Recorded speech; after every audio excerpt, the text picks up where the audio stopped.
Hello and welcome to Excalibur. In this video, I will show you how you can use the macro functionality in PowerPoint. So basically what you see on the screen is a PowerPoint presentation. That's a blank presentation. Okay, so what I'm going to do is I'll just remove this. Okay, and now I'll go to the developer tab here. Okay, if in your PowerPoint you don't see a developer tab, so what you want to do is you have to right click in the empty area in the above toolbar, go to customize the ribbon, and here select developer tab and click on OK. So you will get a developer tab in your PowerPoint.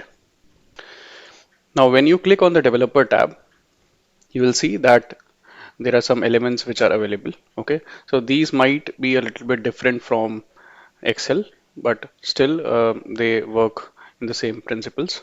So what I'll do is let's choose some text boxes. So I take one text box here, another text box, and then finally one more text box here. Okay, I have taken three text boxes and I will choose a command button.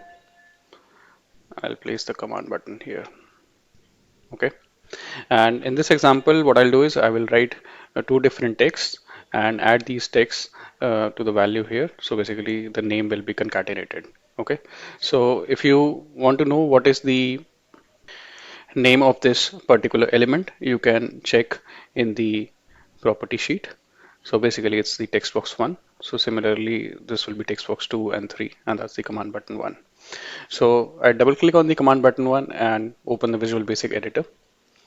Here I define the value like text box 3 dot value.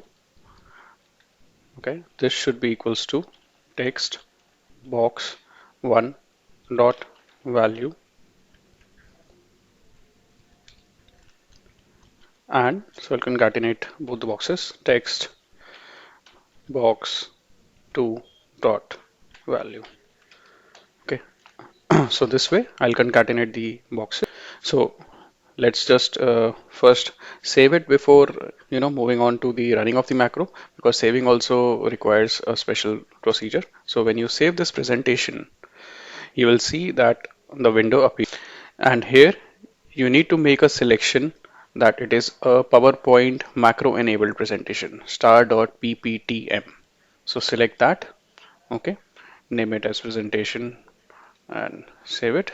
Okay, now let's go back to the main screen and run the slideshow.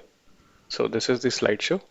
Here I'll type a value, let's say ABCD, and here I'll type a value EFGH, and when I press the command button 1, you see that both the texts are concatenated as we had defined.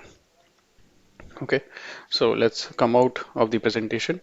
Let's try one more example. Okay, then we can take the scroll bar. Okay, so taken the scroll bar here like this. Okay, and I again take a text box. Okay, now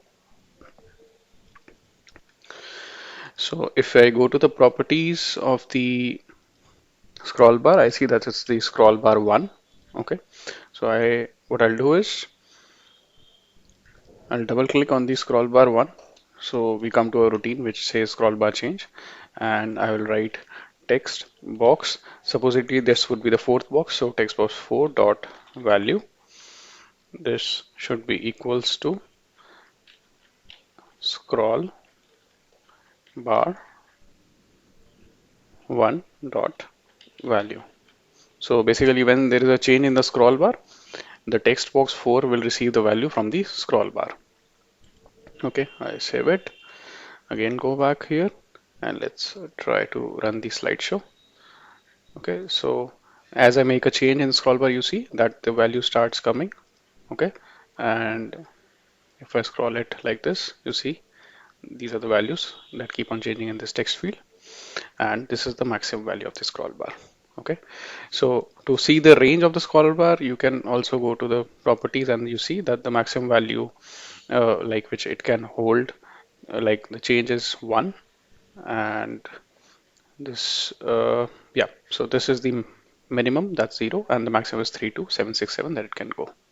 So in this way you can, use the macros or some small functionality during the PowerPoint presentation, and make them more dynamic.